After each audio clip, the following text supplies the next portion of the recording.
I see we're all here obeying regulations, aren't we? I mean, this party is not going to be investigated by the police in a year's time.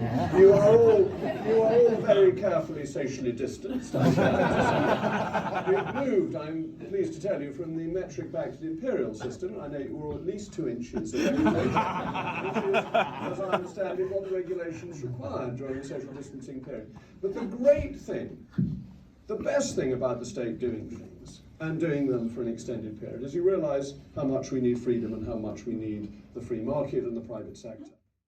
In December 2020, COVID cases were rising, deaths were rising, and restrictions were being put in place for parties, but not for the Conservatives. They decided they wanted to party regardless of what everyone else was going through, because as always, it's one rule for them and another for the public.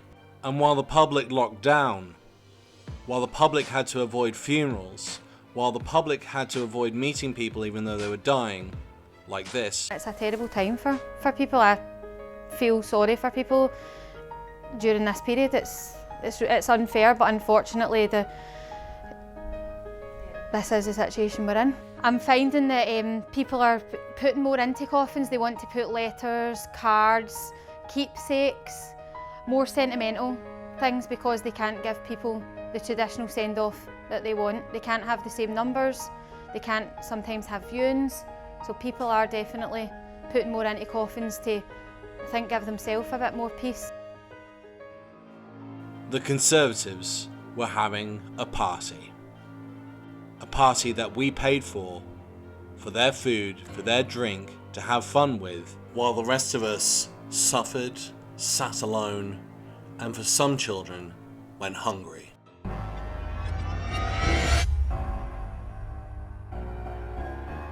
Hey everyone, welcome back to Political X. For more knowledge and updates on UK, European and US politics, make sure you subscribe to this channel. So I've put together some evidence and a timeline to show you exactly what took place. And the footage you'll see at the end has just been released, and is shocking and complete and total evidence that the Conservative Party have lied to you for the past few weeks, and should be removed from office with immediate effect, should be prosecuted by the police, and you should be emailing and writing to your MPs to demand their resignation. Just have a listen to what some people had to go through during that lockdown period that the Tories didn't do. You'll notice in the top left hand corner, I've put up images of the Tories partying. Not seeing people, your family, was heartbreaking, really. Just being in your room, 4 walls, and all the TV to keep you company. I missed all the visitors, my grandchildren. They've been smashing, the girls. Really good. Very caring as well, they are. But people have been very lonely. I think that's the worst thing. My name's Reg Kemp, and I'm the husband of Liz Kemp, who was a resident in St Cecilia's nursing home for 3.5 years before she died of the coronavirus. The awful thing is was not being able to visit, and then wondering what she was thinking. So while all that was going on, this is what Boris Johnson said. This Christmas, it's vital that everyone exercises the greatest possible personal responsibility. On that same day, London went into Tier 3 restrictions. This included information from the UK health protection regulations. No person may participate in a gathering. Further guidance also said, although there are exemptions for workplaces, you must not have a work Christmas lunch or party where that is a primary social activity. On Friday morning, Boris Johnson had sent out tweets saying, if you are forming a Christmas bubble, it is vital from today you minimise contact with people from outside your household. Everyone must take personal responsibility to avoid passing the virus onto a loved one this Christmas. That same day, doctors were warning about the situation. We're now at a really dangerous point where we could tip into finding it incredibly difficult to manage. Part of the reason for this is because the UK recorded over 500 deaths on that day. That same evening, there was a Christmas party in number 10 Downing Street. How do we know this? Because today, we've had footage released by ITV showing people talking about that party and how they're going to make excuses about that party taking place to the press. So let's skip to November 2021 and have a look at what the press started to say and leak. 30th of November, from the Daily Mirror, officials knocked back glasses of wine during the Christmas quiz and a secret Santa. Daily Mirror, around 40 or 50 people were said to have crammed, cheek by jowl, into a medium-sized room. It was a COVID nightmare, one source claimed. Again, 30th November. BBC, there had been several dozen people in attendance with food, drink and even party games on offer. With the event, however, it was described going on past midnight, Laura Kunsberg. This was also reported by the BBC's Chris Mason. We know from a source that there were drinks and there were nibbles and there were games. Does the Prime Minister really expect the country to believe that while people were banned from seeing their loved ones at Christmas last year, it was fine for him and his friends to throw a boozy party in Downing Street? What I can tell the right honourable gentleman is that all guidance was followed completely during number 10. It gets really interesting because it's the Prime Minister's spokesperson who says, we don't recognise these accounts and all COVID rules have been followed at all times. Journalists asked, were you guys at these parties or didn't you get invited? The spokesman responded, I don't have anything to add on to that. The BBC's Chris Mason summed this up really well when he said, If something looks like a duck, walks like a duck and quacks, it probably is a duck. And what we see is the government denying this more and more. Laura Hughes for the BBC said, one Downing Street insider tells the Financial Times there were often get-togethers in the evenings in number 10, while the country was in lockdown last Christmas. It was the only place you could go to get together and socialise. They happen most Fridays. The Mirror suggested Prime Minister gave the impression that it could be very relaxed at number 10. It also said he would either turn a blind eye or on some occasions attend, whilst everyone else was in lockdown. And I think you're now starting to see why I played that video with them partying in the background. Even The Guardian said there were, the source added, loads of leaving parties and unplanned social events that took place in Downing Street throughout the second and third lockdowns. I think the fact that they had this party, this alleged party, is it's just really upsetting. It's upsetting, it's really insulting, it's really disgusting, to be honest. Bearing in mind he's had the party, let's have a look at what he said on December 19th, 2020, when lockdown's in place. It is with a very heavy heart, I must tell you, we cannot continue with Christmas as planned. Now don't forget, there's also Matt Hancock, who was having an affair, and they'd already messed Christmas up by announcing on the 24th of November everything was fine, and then having to flip back within 4 weeks and say, no, everything's got shut down again. So let's have a listen to Matt Hancock defend himself with Sophie Ridge. Difficult few days for all of us, I'm sure. Before we get on to the rest of the interview, I just want to play you a clip of the Prime Minister. This is from Wednesday. We don't want to, as I say, to ban Christmas, to cancel it, and I think that would be frankly inhuman and against the instincts of many people in this country. Why has the Prime Minister now imposed a policy that just 4 days ago he said would be inhuman? Well, we don't want to do any of this, but it's necessary. I mean, this has been an awful end to what has been an incredibly difficult year.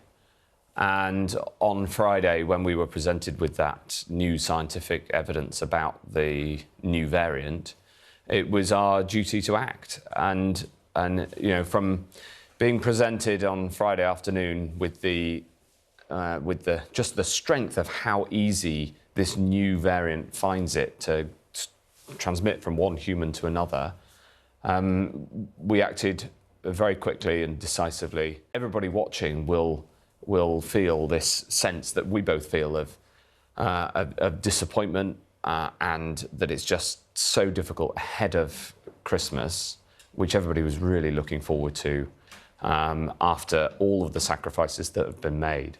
But unfortunately, this virus, the new strain, was out of control. We've got to get it under control. And the way that we can do that, the only way you can do that, is by restricting social contact. And essentially... Clearly Matt Hancock had some really hard choices to make there. So he's lying, he knows he's lying about the parties and the affairs, and he's saying it straight face to you and to me. Interestingly, this all comes up on Question Time, where the unfortunate Tory MP who decided to take that week gets an absolute grilling from the audience about the parties. Last year, my parents are from South London, so we couldn't go and see them. My parents both had COVID. We followed the guidance, we did what we were told.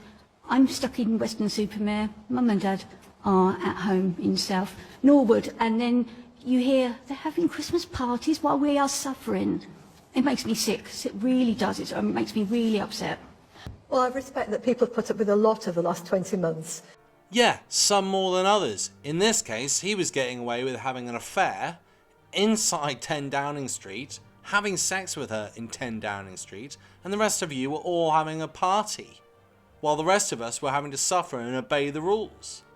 Nobody could have predicted what was going to happen. But what about the Christmas party in particular? Well, the Prime Minister said quite clearly on Wednesday at PMQs that all guidance was followed. They weren't followed. You can't have parties. And I will show the evidence at the very end of this, because it's pretty damning, because it comes from the spokesperson, who you just saw quote and say there wasn't any parties taking place. How are the Tories tolerating Boris and all of this misbehaviour? But that wasn't the question he was asked, which I think is why everyone's laughing, Maggie. So you might as well put it straight, because we've got you here now. So was there a Christmas party or wasn't there? I wasn't there. No, I don't think you, but still, I'm sure you were briefed before you came on, Maggie. Like the leader of the Labour Party, I wasn't invited to whatever was happening at number 10. Who wants to know if there was a Christmas party or not? Come on, Maggie. Look, all these people here, it's question time. Was there a Christmas party or wasn't there? I'm not aware of the Christmas party. Whatever happened at number 10, we've got to remember that number 10 is a workplace. It's a yes or a no. And we wouldn't have workplace parties either. And I've been reassured that all guidance was carefully followed as it continually is. Does that answer your question? Stop defending the indefensible. What is wrong with this person? No. Do you want another go, Maggie? My answer's not going to change, because the guidance was followed as the... Except it wasn't, and we know because we have footage from December 22nd. I've just seen reports on Twitter that there was a Downing Street Christmas party on Friday night. Do you recognise those reports? I went home. Hold on.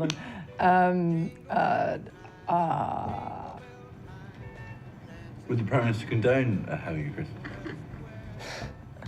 What's the answer? I don't know. It wasn't a party, it was cheese and wine. Just be clear, it's not. Is cheese and wine all right? No. It was a business meeting. I'm joking. This is recorded.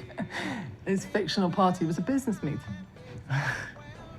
And it was not socially distanced. One more, and then ask anybody have any questions today? It's so insulting. It's like having a bunch of kids thinking it's quite funny to have gotten away with it, and like coming up with the excuses of how they're going to get away with it in case they're interrogated about this party, in case this leaks.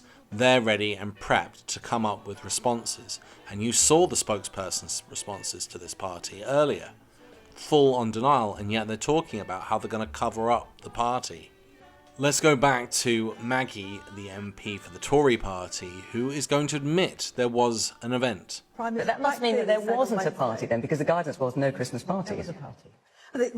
Whatever the event was, then there was an event. I gather that whatever people... I mean, and also this has been just rumour and hearsay.